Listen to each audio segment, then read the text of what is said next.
Ang kwentong ito ay tungkol sa mga kilalang magagaling na mandirigma sa iba't ibang panahon na ipinadala sa ibang mundo. Tinatawag silang mga drifters at misyon nila sa bagong mundong napuntahan nila ay kalabanin ang tinatawag na Ents na pinamumunuan naman ng isang Black King. Isa sa mga drifters na ito ay ang mandirigma na si Shimazu Toyohisa. Taong 1600 ay nilabanan nila Toyohisa at angkan ng Shimazu ang hukbo ng Eastern Army na pinamumunuan ni Naomasa na general ni Tokugawa Ieyasu. Natalo nila Toyohisa ang isang hukbo ni Naomasa na pinamumunuan ni Masanori. Dahil dito ay sumali na din sa laban ang buong hukbo ni Naomasa dahilan para mapilitan na umatras ang hukbo nila Toyohisa. Habang hinahabol sila nila Naomasa ay nagpasya si Toyohisa na magpaiwan kasama ang ibang mandirigma ng Shimazu at pinauna ang kanyang tiyo na si Yoshihiro pabalik ng Satsuma. Kahit natutol si Yoshihiro sa plano ni Toyohisa ay wala siyang nagawa dito. Pagkadating nila Naomasa ay mabilis na naubos ang mga kasamahan ni Toyohisa. Ngunit nagawa naman ni Toyohisa na mabaril si Naomasa dahilan para mapilitan ding umatras ang hukbo ni Naomasa. Kahit nasugatan na si Toyohisa ay nagpatuloy siya sa paglalakad para makabalik sana ng Satsuma. Nang bigla siyang napadpad sa lugar na kulay puti ang paligid at napapalibutan ng maraming pinto. Nakita niya dito ang isang lalaki na si Murasaki at kaagad niya itong tinanong kung nasaang lugar siya. Nang mailagay ni Murasaki ang pangalan ni Toyohisa sa isang papel ay biglang nahigop si Toyohisa ng isang portal. Napadpad siya sa ibang mundo at nakita siya dito ng magkapatid na elf na sila Mark at Marcia. Nang magising siya at magsalita ay nalaman kaagad ng magkapatid na isa din siyang drifter. Nagpasya sila na dalhin si Toyohisa sa abandonadong kastilyo na alam nilang tinitirahan ng iba ding drifters. Pagkadating nila dito ay nakita sila kaagad ng isang drifter na si Nasusuk Takayoichi. Matapos nilang sabihin kay Yoichi na isa ding drifter si Toyohisa ay umalis din sila kaagad. Habang paalis ay nag-aalala ang magkapatid na baka may makaalam na pumasok sila sa kagubatan at nakaharap ang mga drifters. Nasa loob naman ng abandonadong kastilyo ang isa pang drifter at Demon King ng 6th Heaven na si Oda Nobunaga. Nang magising si Toyohisa ay kaagad niyang sinugod si Nobunaga sa pag-aakalang isa itong kalaban. Napansin niya ang simbolo na katabi ni Nobunaga kaya tinanong niya ito kung miyembro ito ng Oda clan. Matapos itong magpakilala bilang Oda Nobunaga ay bigla siyang inatake ni Toyohisa dahil hindi ito naniniwala sa kanya sapagkat matagal na umanong patay si Oda Nobunaga. Naisip ni Toyohisa na isa itong impostor kaya aatakihin niya na sana ito ulit nang inawat na sila ni Yoichi. Habang nag-aantay na maluto ang kanilang hapunan ay napag-usapan nila kung paano namatay si Nobunaga ayon kay Toyohisa. Hindi magkasundo sila Toyohisa at Nobunaga sa mga taong lumipas kaya natawa na lang sa kanila si Yoichi.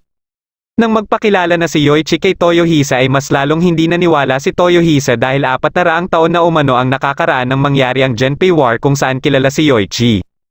Naikwento din ni Nobunaga ang mga sandali bago din siya mapadpad sa lugar na ito na katulad din sa nangyari kay Toyohisa at gayon din umano ang nangyari kay Yoichi. Dahil sa mga nabanggit ni Toyohisa na mga nangyari sa loob ng 18 taon ay natanong din ni Nobunaga sa kanya kung ano ang nangyari sa anak nito na si Nobu Utada. Ayon kay Toyohisa ay namatay ito habang nakikipaglaban.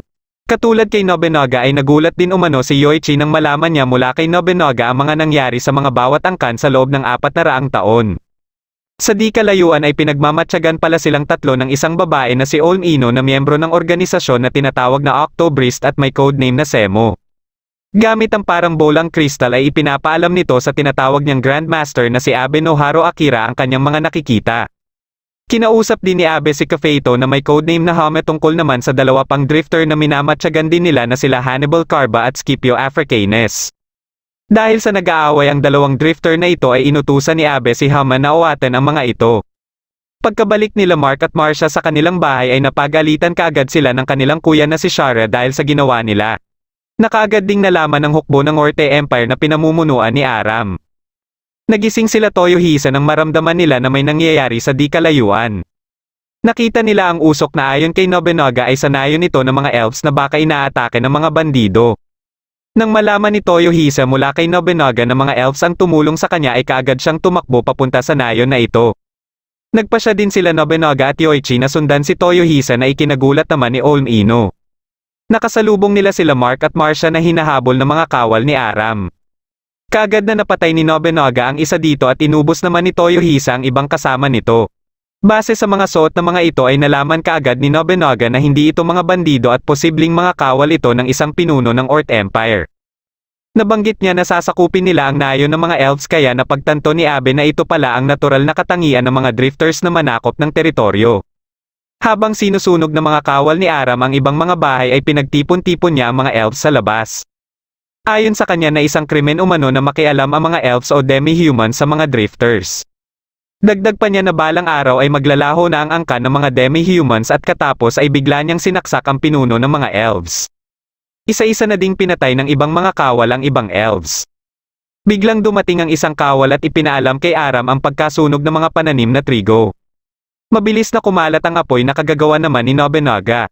Biglang dumating dito si Toyohisa at isa-isang pinatay ang mga kawal hanggang si Aram na lang ang natira. Nang mapansin ni Toyohisa ang ginawang pamamaslang nila Aram ay nagalit siya dito. Sinabihan ni Shara si Toyohisa na hindi umano basta-bastang mandirigma si Aram at kahit umano mga drifters ay hindi ito kayang talunin. Inihagis ni Toyohisa ang kanyang espada kay Aram at nang masangga ito ni Aram ay nagulat na lang ito na nasa harapan na niya si Toyohisa. Napabagsak ni Toyohisa si Aram at gamit ang kaluban ng kanyang espada ay paulit-ulit niyang inatake ang mukha nito. Habang nanonood si Nobunaga ay biglang dumating si Yoichi na katatapos lang ding paslangin ang mga kawal na nagbabalak tumakas. Nakita nilang dalawa na isa ding nakakatakot na nilalang si Toyohisa. Nang matapos si Toyohisa ay nilapitan niya ang isang elf at inutusan ito na paslangin si Aram. Dagdag pa ni Toyohisa na pagkakataon na nila ito na ipaghiganti ang mga pinatay nila Aram. Kahit na hindi naiintindihan ng mga elves ang mga sinasabi ni Toyohisa ay alam nila kung ano ang ipinaparating nito sa kanila. Isa-isang pumulot ng sandata ang mga elves at nilapitan si Aram at pinatay nila ito. Hindi naman makapaniwala si Olmino sa mga nakita niyang ginawa nila Toyohisa. Nabasa kaagad ni Murasaki ang ginawa nila Toyohisa sa nayon ng mga elves. Biglang dumating dito si Issei na siya namang responsable sa mga ents at katunggali ni Murasaki. Ayon sa kanya na kahit ilang drifters pa umano ang ipadala ni Murasaki ay hindi ito mananalo sa kanyang mga ends. Sumagot naman si Murasaki na hindi niya hahayaan na gawin ni Issei ang mga gusto nitong gawin. Ipinakita ni Issei kay Murasaki sa dyaryo ang pag-uumpisa ng pagsalakay ng Black King. Balak ni Olmino na dalhin na sila Toyohisa sa kinaroroonan nila Abe ngunit tinutulan ito ni Abe dahil nagsimula na umanong kumilos ang hukbo ng Black King para lusubin sila.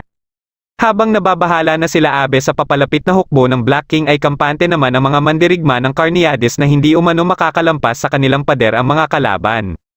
Habang nagtatawanan ng mga ito ay iniisip naman ni Abe na walang kwenta ang mga mandirigma na ito at hindi magtatagal sa labanan. Nagpasya si Abe na puntahan si Kafeito para alamin ang sitwasyon ng dalawang drifter na binabantayan nito.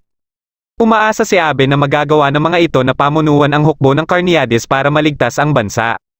Sinubukan nila na kumbinsihin ang matataas na opisyal ng Carneades na ilipat kay Hannibal at Scipio ang pamumuno sa hukbo ng Carneades. Ngunit hindi basta-basta pumapayag ang mga ito dahil sa matatanda na umano ang mga drifter na ito. Habang nagtatalo sila ay hindi na napigilan ni Hannibal na mapaihi. Dahil dito ay pinagtawanan siya ng mga kawal ng Carneades. Dito na nagalit si Scipio at sinabi sa kanila na kahit umano milyon pa sila ay hindi nila kayang talunin si Hannibal. Dagdag pa niya na kahit ang imperyo ng Roma na hindi natatakot sa milyon na kalaban ay nanginginig na harapin kahit pa mag-isa lang si Hannibal. Biglang nagsalita si Abe at ipinaalam sa kanilang lahat ang kanyang desisyon na lisanin na ang lugar na ito at isasama din nila ang mga drifters. Nakausap nila si Olmino ngunit bigla itong nawala kaya naisip kaagad nila Abe na malapit na ang hukbo ng Black King. Nasilayan na ng mga nagbabantay sa pader ang hukbo ng Black King. Pinaatake na ng Black King ang kanyang hukbo at umatake na din ang mga kawal ng Carneades. Kasama din ng Black King sila Hijikata, Joan of Arc at si Anastasia na binigyan din niya ng permiso para umatake. Nandito din si Yoshitsune ngunit hindi pa nito alam kung papanig ba siya sa ents o sa drifters. Dahil sa mga dragon ay mabilis na nakapasok ang hukbo ng Black King. Bigla namang dumating dito ang eroplanong pandigma at sakay nito ang isa pang drifter na si Kano Naoshi. Nagtataka siya sa mga nangyayari at pati na din sa mga dragon sa kanyang paligid. Mabilis namang nawasak ni Hijikata ang pinto at gamit ang kanyang kapangyarihan ay pinaslang nila ang mga nagbabantay dito. Gamit ang kapangyarihan ni Joan of Arc ay sinira din nito ang isa pang pinto at inubos ang mga kawal na nandito. Pati si Anastasia ay nagsimula na ding umatake sa mga nakakasalubong niya. Habang nakikita ni Naoshi ang walang tigil na pag-atake ng mga dragon sa mga mamamayan ng Carneades ay naalala nito ang digmaan din sa kanilang bansa kaya nagalit siya dito. Hinihintay naman ng dalawa pang drifters na sila Butch Cassidy at Sundance Kid sila Abe. Pagkadating nila Abe ay tinanong niya sa mga drifters kung may pag-asa bang matalo ang Black King. Hindi naman sigurado si Scipio dito ngunit ayon kay Hannibal ay walang zero chance para sa kanya.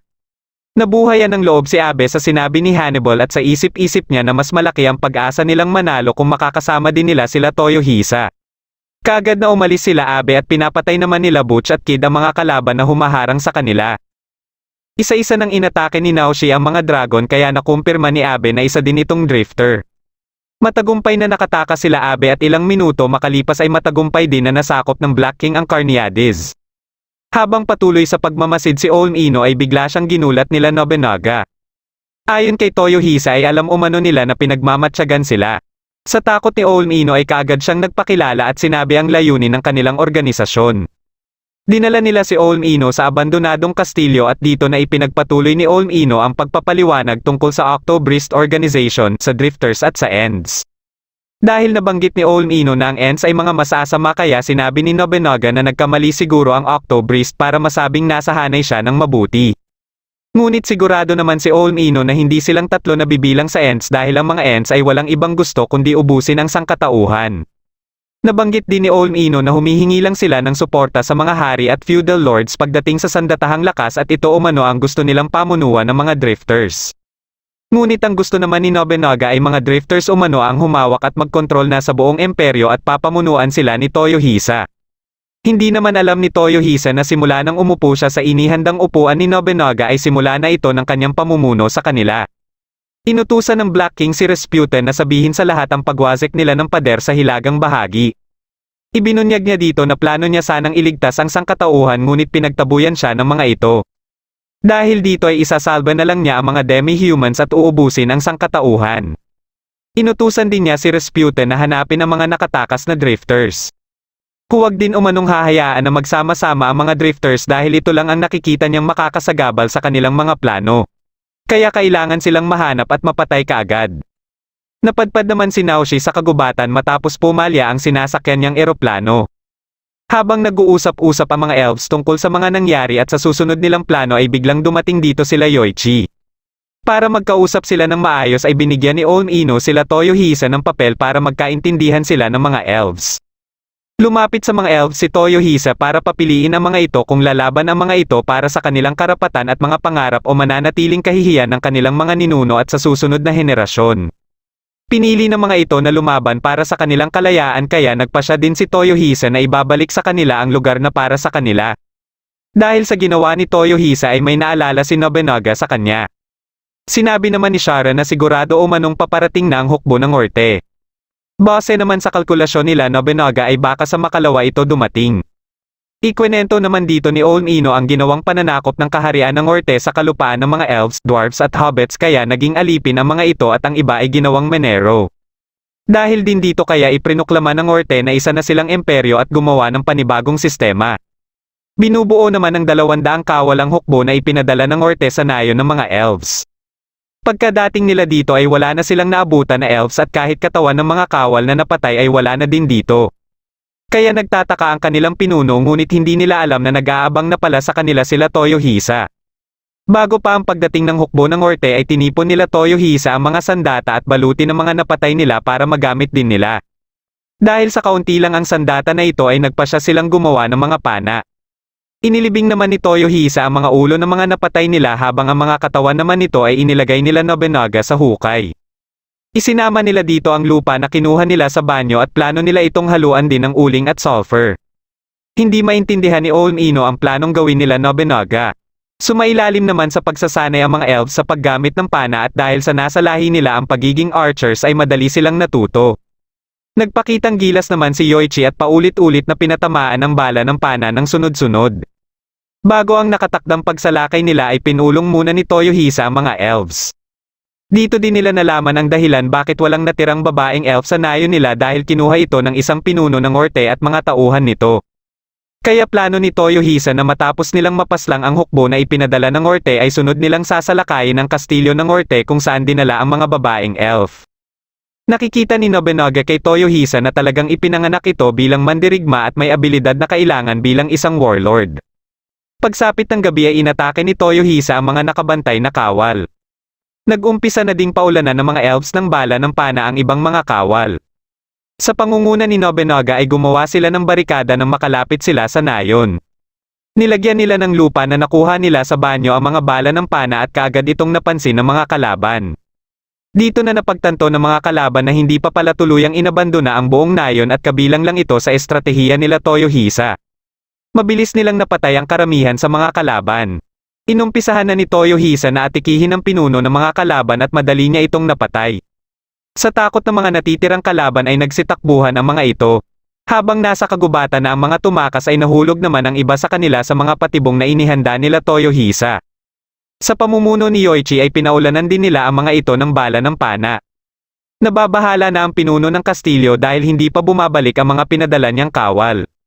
Biglang dumating ang isa nilang kawal para ipaalam sa kanya na bumalik na umano ang mga pinadala niya.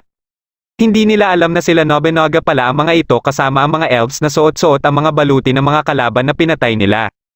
Kaagad silang pinapasok at nang hinarap na sila ng pinuno ay dito na nila nilantad ang kanilang sarili. Gulat na gulat ang pinuno at sa takot nito ay kaagad niyang itinuro ang tore na kinaroroonan ng mga babaeng elf. Pinagpapatay nila Toyohisa ang mga kawal na nakabantay dito at nang makita ang loob ng silid ay mas nagalit pa si Toyohisa sa nakita niya. Habang sila Nobunaga naman at ibang elves ay kinuha ang ibang mga dokumento at mapa sa loob ng silid ng pinuno dito. Dumating dito si Oun-ino at nagulat siya na tuluyan nang nakuha nila Nobunaga ang buong kastilyo. Napansin ni Nobunaga ang malaking larawan na nakadisplay sa pader. Ayon kay Oun-ino ay ito umano ang nagtatag ng imperyo ng Orte. 60 taon ang nakakaraan nang bigla umanong sumulpot ang taong ito at inalam din nila kung isa ba itong drifter o end. Ngunit matapos maitatag ang Orte ay nagpakamatay ito bigla at hanggang ngayon ay hindi pa matukoy ang dahilan ng pagpapakamatay nito. Biglang dumating dito ang ibang elf para ipaalam kay Nobunaga ang gagawin umano ni Toyohisa kung paano nito papatayin ang mga kawal na tinipon nito sa labas. Kaagad na pinuntahan ni Nobunaga sila Toyohisa dahil gusto niyang siya ang gagawa ng mga ganitong bagay. Takot at nakikiusap ang mga kawal na tinipon nila na huwag silang patayin. Gustong-gusto na nila Shara na patayin ang mga kawal na ito habang hinihintay na bigyan sila ng permiso ni Toyohisa. Bago pa makapagsalita si Toyohisa ay bigla siyang inatake ni Nobunaga mula sa likod at kaagad siyang nawala ng malay. Si Nobunaga na ang nagbigay ng permiso sa mga elves para patayin ang mga kawal.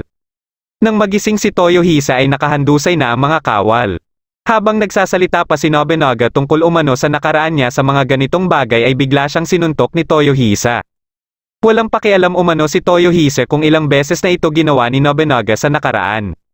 Dumating naman dito si Yoichi at nilapitan ang nag-iisang nabubuhay na kabilang sa kanilang tinipon. Paulit-ulit nitong sinasabi na wala umano siyang ginawang masama sa mga babaeng elves kaya naawa na din sa kanya sila Shara. Nang makabalik na sa kanila ang mga babaeng elves ay daladala din nila ang binigay sa kanila ni Nobunaga. Ang nakasulat dito ay nagpapaantig sa puso ng bumabasa ngunit namamanipula naman ang kaisipan nito. Ito ang dahilan kaya nagsimula na din mag-alsa ang ibang nayon ng mga elf. Nakita naman ni Issei ang ginawa nila Toyohisa sa pagpapalaya sa mga elf. Nakarating na din ang balitang ito kay Saint Jeremy na isang konti ng Orte.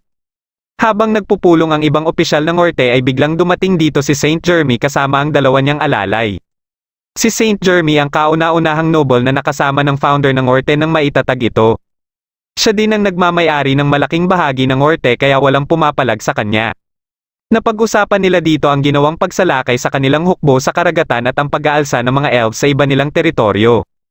Kampante naman ang ibang opisyal na kaya umano nilang pigilan ang mga elves na ito kaya sa isip-isip ni Jeremy ay wala nang kapag-asa ang mga taong ito dahil hindi nila nakikita ang mga posibleng susunod na mangyayari dahilan ng pagbagsak ng imperyo. Dahil dito ay umalis kaagad dito si Jeremy at nagpa siya nakakausapin ang mga elves pati na din ang mga drifters. Dumating na sa nayon nila Shara ang mga elves na galing naman sa nayon ng Fizona na nakatanggap ng sulat mula kay Shara. Nag-aalinlangan pa ang mga ito na pagkatiwalaan ang mga drifters ngunit ayon naman kay Shara ay buo ang tiwala niya sa mga ito. Inumpisahan na nila ang ibang proseso para sa paggawa ng black powder. Nilapitan ni Shara si Nobunaga para sabihin na hindi umano kaya ng kanilang mga blacksmith ang pagkopya sa baril ni Nobunaga. Ngunit sigurado umano siyang kaya itong gawin ng mga dwarves dahil dito sila magaling.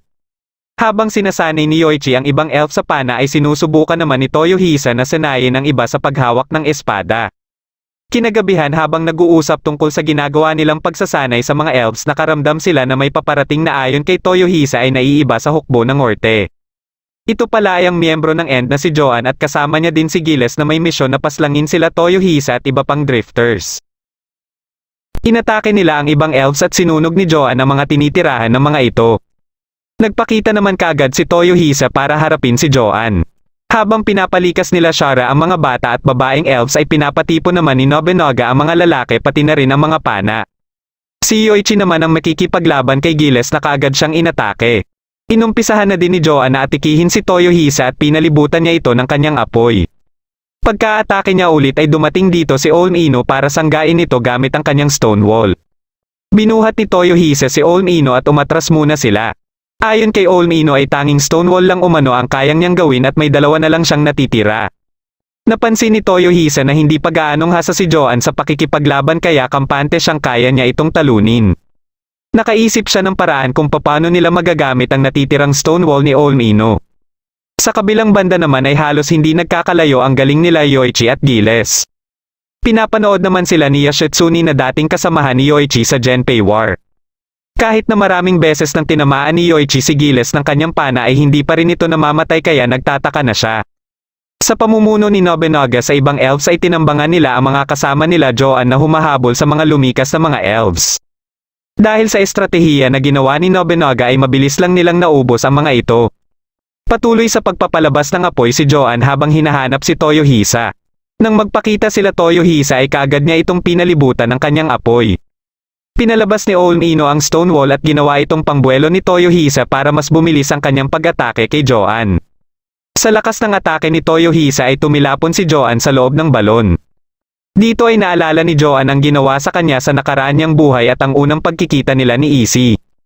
Matapos malaman ni Toyohisa na isa palang babae si Joan ay nawalan na siya ng interes na patayin ito. Ayon sa kanya na hindi umano dapat nasa labanan ng mga babae kaya gusto niyang pauwiin na lang ito at mag-aasal babae. Inuntog niya si Joan dahilan para mawalan ito ng malay. Hindi pa rin mapatay ni Yoichi si Giles at nang madakip siya ng kadena nito ay pinatulong na ni Nobunaga ang mga elves para atikihin si Giles.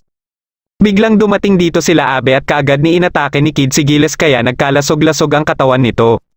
Gamit ang dragon ay kinuha ng dalawang goblin si Joan. Nang makita ito ni Giles ay dito na siya tuluyang namatay. Habang hingal na hingal pa si Yoichi mula sa naging laban nila ni Giles ay bigla niyang narinig ang boses ni Yoshitsune.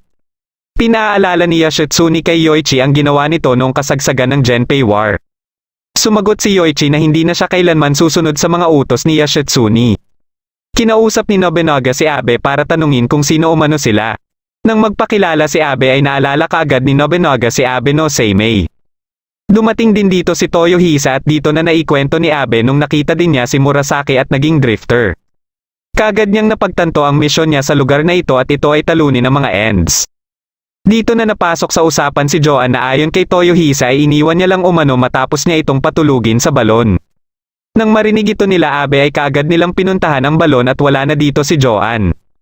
Nagalit si Abe dahil hindi pinatay ni Toyohisa si Joan ngunit walang pakialam dito si Toyohisa dahil hindi niya umanong magagawang patayin ang isang babae. Dagdag pa niya na siya ang masusunod kung ano ang gusto niyang gawin. Walang nang nagawa dito si Abe dahil mas priority nila ang matalo ang Ends. Natanong naman ni Olmino kung sino ang matanda na kanilang kasama. Naikwento ni Abe ang tungkol kay Hannibal at ang isa pang drifter na si Scipio na naiwan nila habang tumetakas sa humahabol sa kanila. Hindi na nila nagawang huminto para tulungan si Scipio at nagpadala na lang ang headquarters ng Octobrist para hanapin ito ngunit hindi nila ito mahanap pa. Mula nang mahiwalay si Scipio ay malaki ang naging epekto nito kay Hannibal. Napadpad naman si Scipio sa kagubatan at sa di kalayuan ay nakita niya ang eroplano ni Naoshi. Ginawang alalay pala ni Naoshi ang mga dogman na naninirahan dito at nabansagan siyang Sky God. Natanong ni Nobunaga ang bala mula sa sandatang daladala ni Kid at sa Gatling gun. Namamangha dito si Nobunaga at gusto niya ding makagamit nito. Ngunit ayon kay Abe ay gumawa na sila ng pananaliksik dito at kung sino-sinong blacksmith na din ang kinausap nila ngunit imposible umanong magaya ang ganitong sandata at sa tinatawag din na black powder. Dito na sinabi ni Nobunaga na kasalukuyan na siyang gumagawa ng black powder na ikinagulat naman nila Abe. Dumating dito ang miyembro din ng Octobrist sakay ng karuwahe na nagdadala ng sulfur na hiniling ni Nobunaga kay Olmino. Napatanong si Abe kung ano ang susunod na gagawin nila Nobunaga matapos nilang makagawa ng black powder. Sumagot si Nobunaga na sasagipin naman nila ang mga dwarves at iba pang tribo na sinakop ng Orte. Dagdag pa niya na makikipag-alyansa din sila sa ibang lugar na nakikipaglaban sa imperyo ng Orte at gagawa din sila ng maraming sandata para tuluyang sakupin ang buong imperyo ng Orte. Pag-iisahin nila ang iba't ibang tribo at magtatatag ng federasyon nito. Pamumunuan naman ni Toyohisa ang buong hukbo nila. Napatanong si Abe kung bakit si Toyohisa ang mamumuno at hindi siya. Ayon kay Nobunaga na hindi siya karapat-dapat dahil sa ginawa niya sa nakaraan niyang buhay at nakikita niya kay Toyohisa ang lahat ng katangian para pamunuan sila. Nilapitan ni Toyohisa si Hannibal at may gusto siyang makumpirma dito. Sinugod niya si Hannibal at nagulat siya sa ginawa nito kaya nakita niya na kay Hannibal ang gusto niyang makita. Pagkadating ni Olm Ino ay sinabihan siya ni Toyohisa na huwag umanong papabayaan si Hannibal dahil may mata ito na kapareho ng kanyang tiyo. Kinagabihan ay inanunsyo ni Toyohisa sa mga elves na ililigtas nila ang mga dwarves na ikinagulat naman ng mga ito. Dahil sa naging reaksyon ng mga elves kaya sinabi ni Shara kay Toyohisa na may hidwaan ang mga elves at dwarves at nung sinakop sila ng Orte ay hindi din umano sila tinulungan ng mga dwarves. Ngunit ayon kay Toyohisa ay hindi kailangan sumama ang ayaw sumama at ang totoong mandirigma lang ang kailangan niya. Pagkaalis ni Toyohisa ay nagpa siya si Shara na sasamahan niya at ng ibang taga-nayon si Toyohisa dahil ito umano ang nagligtas sa kanila. Nagpa siya naman si Abe na babalik sila ng headquarters kasama sila Butch at Kid para hanapin din si Scipio. Pinaiwan niya kay Toyohisa sila Olm Ino at Hannibal dahil makakatulong umano ito kay Toyohisa. Biglang nagsidatingan dito ang mga elves na handang sumama kay Toyohisa. Nagsimula namang bumiyahe si Jeremy papunta sa nayon ng mga elves at alam din niyang sunod na aatakihin ng mga ito at mga drifters ang God Olka dahil papakawalan nila ang mga dwarves. Habang sa God Olka naman ay nagsimula ng umatake sila Toyohisa at gamit ang black powder na ginawa nila ay pinasabugan nila ang lahat ng nasa labas ng kastilyo. Dahil sa natataranta pa ang mga ito kaya sinamantala ito nila Toyohisa at sumugod na sila. Pinunterya naman nila Yoichi ang mga nakabantay sa mga tore. Matapos nilang maubos ang mga nasa labas ay bigla namang ibinaba ng kastilyo ang gate at lumabas dito ang tinatawag nilang Armored Guards Corps ng Orte. Pinaatas ni Toyohisa ang mga elves at ginamit ni Olm Ino ang kanyang mga stone wall para ikulong sa loob ang mga kawal na ito. Dito na nila inihagis ang mga pampasabog dahilan para mapatay kaagad ang mga ito. Kaagad na isinara ang gate ng kastilyo bago pa makapasok sila Toyohisa. Nakaisip ng paraan si Nobunaga kung paano makakapasok sa loob sila Toyohisa kaya kinausap niya si Olm Ino gamit ang bolang kristal. Gamit ang pana ay pinadikit nila sa pader ang mga Stonewall Charm ni Olm Ino kaya nagmistula itong hagdan. Kaagad na pumasok sila Toyohisa at matapos nilang maubos ang mga nakabantay dito ay mabilis na naisara ng mga kawal ang isa pang gate. Nabanggit dito ni Shara na mas maganda kung mapapalaya muna nila ang mga dwarves dahil simula pagkabata nila ay nakatatak na sa kanilang isipan na isa ding pambihirang mandirigma ang mga dwarves kaya makakatulong ito sa kanila. Nakita nila ito sa isang kulungan at nakakaawa ang kalagayan. Dahil sa nagugutom ang mga ito ay nagpasya si Toyohisa na magpaluto at kumain muna sila. Hinikayat ni Toyohisa ang mga natitirang kawal sa loob at ang pinuno dito para pasukuin ang mga ito. Dahil sa pag-aakalang hindi sila papatayin ay nagdesisyon ang pinuno ng kastilyo na sumuko na lang. Tinanong ni Toyohisa kung sino umano ang pinuno ng kastilyo at kaagad naman itong humarap. Hindi alam ng pinuno na uutusan pala siya ni Toyohisa na wakasan ang sariling buhay bilang pinuno ng natalong hukbo. Hindi pumayag dito ang pinuno kaya pinaslang na lang siya ni Toyohisa. Sa takot ng ibang kawal ay nagsitakbuhan kaagad ang mga ito.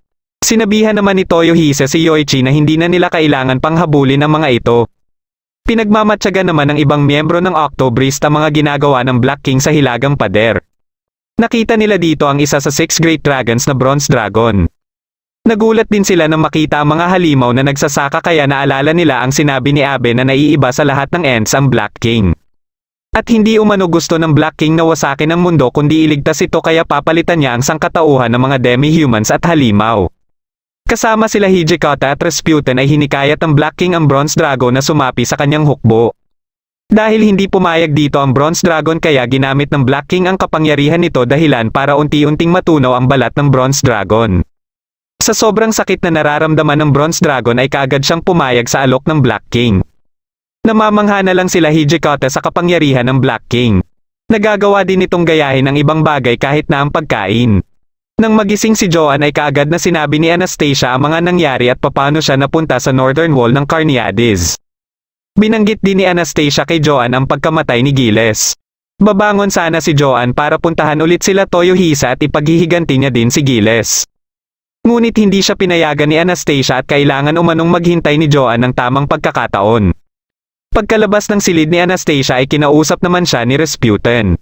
Napag-usapan nila si Toyohisa at base sa nagawa nito kay Joanne ay alam nilang hindi nila dapat basta maliitin si Toyohisa. Sa pagsapi ng Bronze Dragon sa hukbo ng Black King ay ginamit naman ang kanyang balat para gawing sandata.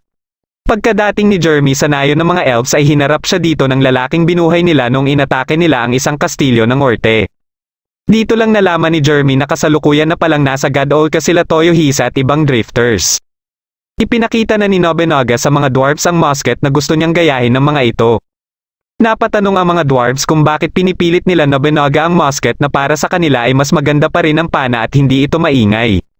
Walang maisip na sagot si Nobunaga kaya sumagot si Toyohisa na ang ingay umano mula sa musket ang nagsisilbing sigaw sa kasagsagan ng labanan at madali din itong matutunan.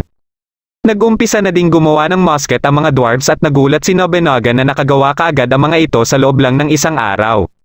Sinigurado ng mga dwarves na kaya nilang makagawa ng 10 musket sa isang araw. Kasama naman ni Toyohisa ang ibang dwarves na may potensyal na maging mandirigma.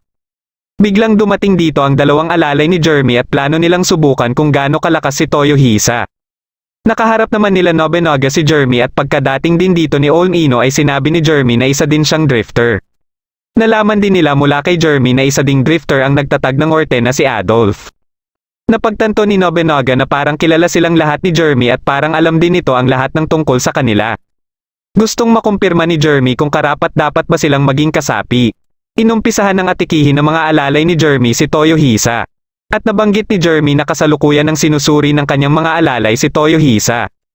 Nagulat na lang siya na nabugbog na pala ang mga ito. Dito na sinabi ni Jeremy ang plano niyang tulungan sila Toyohisa na sakupin ang imperyo ng Orte.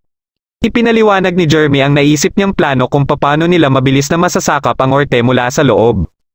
Matapos magpakilala ni Toyohisa kay Jeremy ay naalala nito ang labanan sa Sekigahara taong 1600. Kahit kay Yoichi ay alam din ni Jeremy kung anong digmaan ito nakilala at gayon din kay Nobunaga. Dahil dito ay napagtanto kaagad nila Nobunaga na galing si Jeremy sa hinaharap na malayo ang agwat sa kanilang lahat. Tinanong ni Jeremy si Toyohisa kung gusto pa nitong malaman kung ano ang nangyari sa angkan ng Shimazu matapos ang labanan ng Sekigahara. Ayon naman kay Toyohisa na alam niya na umano kung ano ang mga nangyari. Kung matagumpay umano na nakabalik sa Satsuma ang kanyang tiyo ay sigurado siyang natalo ng angkan nila ang angkan ng Tokugawa. Nagulat na lang si Jeremy na nahulaan ni Toyohisa ang kalalabasan dahil lang sa ginawang pag-atras ng kanyang tiyo. Sa pagpayag ni Toyohisa sa plano ni Jeremy ay kaagad silang tumungo sa Verlina na kabisera ng Orte. Dahil sa pangalan ni Saint Jeremy at sa tulong umano na ipapadala nito ay nakapasok din sila kaagad sa Verlina. Nagpatawag ng pagpupulong si Jeremy kasama ang matataas na opisyal ng Orte. Dito ay ipinaalam niya na wawakasan niya na ang imperyo ng Orte na ikinagulat ng ibang opisyal. Dagdag pa ni Jeremy na may panibagong itatatag dito at papamunuan ito ng drifter na si Toyohisa. Kaagad na nagpatawag ng kawal ang isang opisyal para ipadakip si Jeremy ngunit hindi nito alam na inubos na nila Toyohisa ang mga kawal sa loob. Dito na din inihayag ng ibang opisyal ang suporta nila kay Jeremy na isa din itong pinaghandaan. Matapos magsalita ng dalawa pang opisyal ay nagulat si Jeremy na tumutol ito na ibigay sa drifter ang pamumuno at dapat ay ang Black King ang mamuno dito. Kontrolado na pala ang taong ito ni Rasputin na kilala din ni Jeremy. Pagkadating nila Toyohisa at ilang segundo lang makalipas ay pumasok din ang mga goblins ngunit kagad itong pinaslang lahat ni Toyohisa. Nagulat na lang si Rasputin at nilapitan ni Toyohisa ang opisyal na kontrolado ni Rasputin at pinagsisipa ito sa mukha. Tumigil lang si Toyohisa nang uwaten na siya ni Jeremy. Hindi na makangiti si Rasputin at habang inaasar siya ni Nobunaga ay nanginginig na ito sa galit kaya umalis na lang ito. Kagad na ipinaalam ni Rasputin kay Hijikata ang sitwasyon sa Verlina. Nalaman din ito kagad ng Black King kaya inutusan sila na wasakin na lang ang lugar na ito imbis na sakupin lang. Ipinakuha ni Nobunaga ang mapa ng Verlina para paghandaan ang nalalapit na labanan. Meron lang silang 200 na elves at 200 ding dwarves kaya nabanggit ni Jeremy na parating na din dito anumang oras ang kanyang hukbo na binubuo ng 500 katao. Pagkadating ng hukbo na ito ay nakilala ito kaagad ni Hannibal kaya nagulat si Jeremy at dito lang niya nalaman na si Hannibal Carba pala ang matandang ito. Pinahawak sa hukbo ni Jeremy ang mga musket na ginawa ng mga dwarfs at papamunuan sila ni Nobunaga. Si Toyohisa naman ang mamumuno sa mga dwarf at si Yoichi naman sa mga elves. Alam nila Nobunaga at Toyohisa na mag-iiba ng plano ang Black King matapos nitong malaman na nasa loob na ng Verlina ang mga drifters. Gamit ang mga bowl ang Crystal at si Oun Ino ay nagkakaroon sila ng komunikasyon sa isa't isa. Pagkadating ng hukbo ng Black King ay pinagbabaril kaagad sila ng mga musketeers. Binigyan na din ni Nobunaga ng hudyat si Yoichi at mga elves para umatake para mabigyan ng oras ang mga musketeers para sa susunod nilang atake. Matapos ang pangalawang atake ng mga musketeers ay nagsimula ng umatake sila Toyohisa. Nasa di kalayuan naman si Hijikata na may galit pala sa angkan ng Shimazu. Habang nakikipaglaban ang hukbo ni Toyohisa ay inutusan ni Nobunaga ang hukbo ni Yoichi na atikihin ang mga nasa likod na hukbo ng kalaban. Inutusan naman ni Hijikata ang mga nasa anahan niyang hukbo na umatras at ang nasa likod naman ay bumuo ng maliliit na grupo katapos ay maghiwa-hiwalay. Matapos ang pag-atras ng hukbo ni Hijikata ay naramdaman kaagad ni Nobunaga na may hindi magandang mangyayari. Napansin kaagad ito nila Yoichi at kaagad ipinaalam kay Nobunaga. Dahil dito ay napagtanto kaagad ni Nobunaga na may alam sa baril ang leader ng mga kalaban. Nagpakita na si Hijikata kay Toyohisa at parehas silang nagpakilala sa isa't isa. Ayon kay Hijikata na sapat ng dahilan ang pagiging Shimazu ni Toyohisa para iligpit niya ito. Hindi naman makilala ni Toyohisa si Hijikata at baka ang ibang henerasyon umano ng Shimazu ang nakasagupa nito. Pinatingnan ni Nobunaga kay Yoichi mula sa taas kung ano ang ginagawa ng mga kalaban. Matapos ilarawan ni Yoichi ang galaw ng mga kalaban ay nalaman kaagad ni Nobunaga ang estratehiya na ginagawa ng mga ito. Pinalabas ni Nobunaga ang lahat na nasa loob ng gusali at pinadala din niya kay Oun Ino ang mapa ng Verlina. Nag-umpisa ng maglaban sila Toyohisa at Hijikata at gamit ang kapangyarihan ni Hijikata ay ito ang pinapatake niya kay Toyohisa. Gamit ang isang gusali sa paligid ay nagawa ni Toyohisa na makalapit kay Hijikata at naglaban sila gamit ang kanilang espada. Dahil sa pang-aasar ni Toyohisa at sa ginagawang estilo nito para labanan si Hijikata ay mas lalong nagalit dito si Hijikata.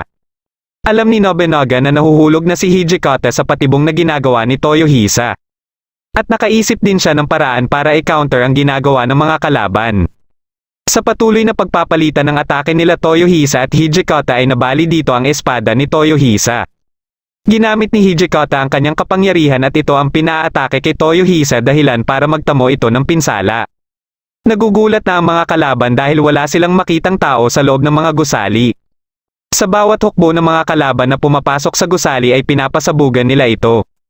Gamit ang stone wall ni Oun Ino ay hindi na nakalabas ng gusali ang mga ito.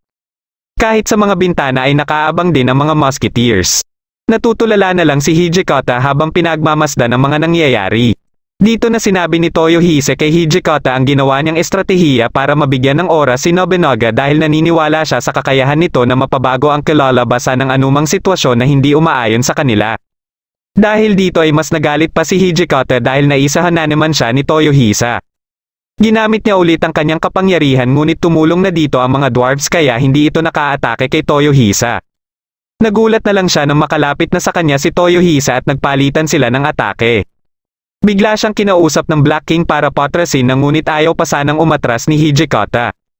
Bigla siyang inatake ni Toyohisa at nagsuntukan silang dalawa. Muling nagbigay ng utos ang Black King para patrasin si Hijikata kaya wala nang nagawa dito si Hijikata kundi sumama na lang sa dragon. Pagkaalis nila Hijikata ay nawala naman ng malay si Toyohisa. Kinaumagahan ay namroblema si Jeremy sa pagkakasunog ng tinatayanag nasa 30% ng kabisera. Isinisisi niya ito kay Nobunaga na siyang pasimuno ng estratehiya na ito. Kasalukuyan naman tinatahi nila Yoichi ang mga natamong sugat ni Toyohisa.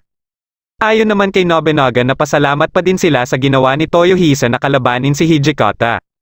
Alam niyang walang makakapigil kay Toyohisa sa anumang gustong gawin nito.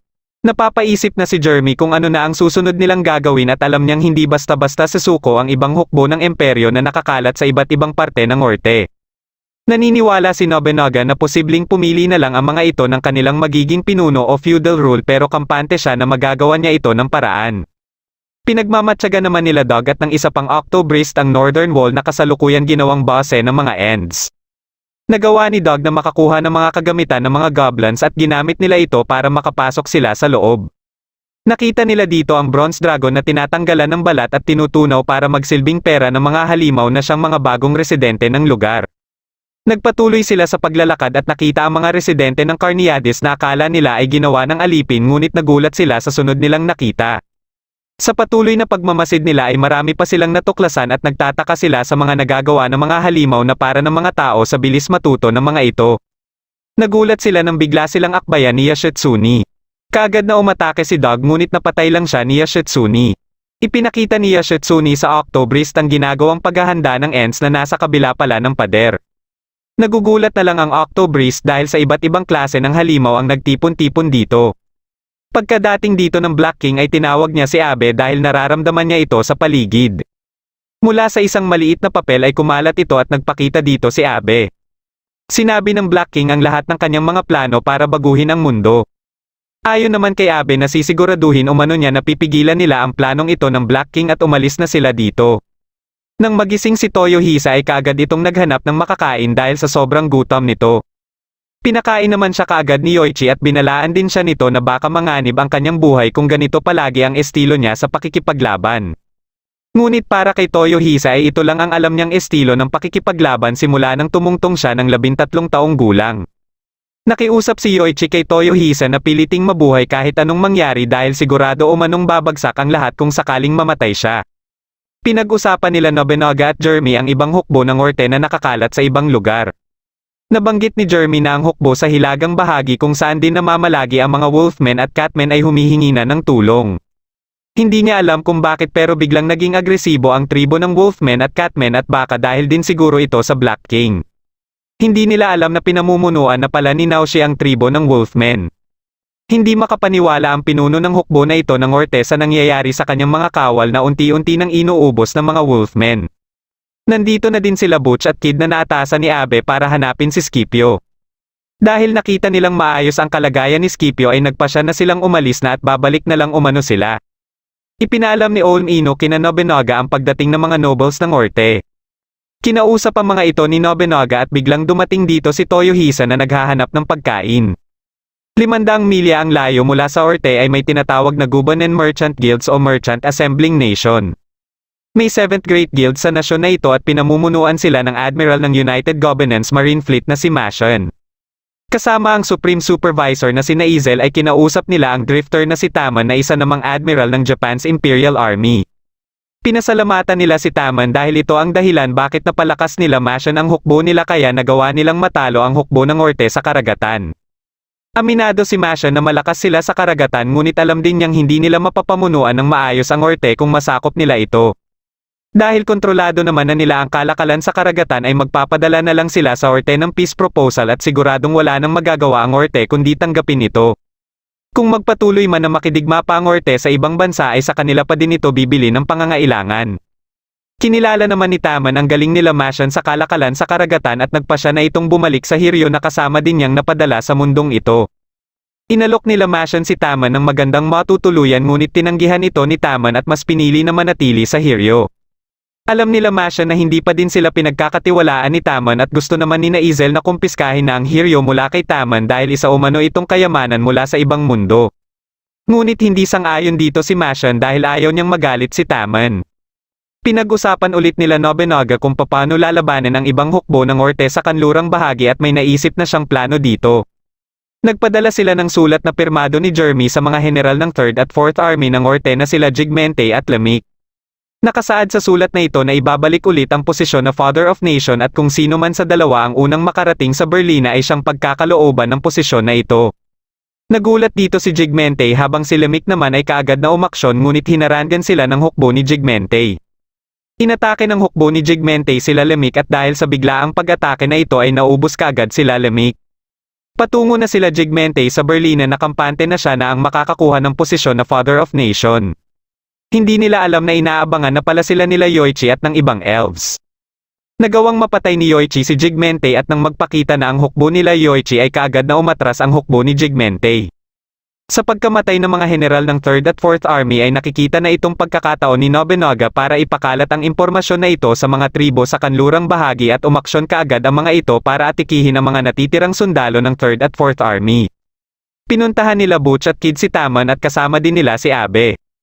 Nalaman ni Jeremy na may bisita sila mula sa gubanen at nagulat siya nang makita si Mashon. Sinabi ng isa sa kasamahan ni Mashon na kaya na umano nilang salakayin ang Orte ngunit hindi naniniwala dito si Jeremy dahil alam niyang walang sapat na kakayahan sila Mashon na gawin ito. Alam din ni Jeremy na mahihirapan sila Mashon na mapanatili ang kanilang hukbo dahil nakasalalay din ang pinansyal na kakayahan nila sa bawat kagamitang pandigma at mga sundalo. Nabanggit din ni Jeremy ang nalalapit na pagsalakay ng Black King at dito na niya ipinakita ang rifle na pwede umanong magpabaliktad ng isang digmaan. Dagdag pa ni Jeremy na napatunayan na nila ito nang salakayin sila ng hukbo ng Black King.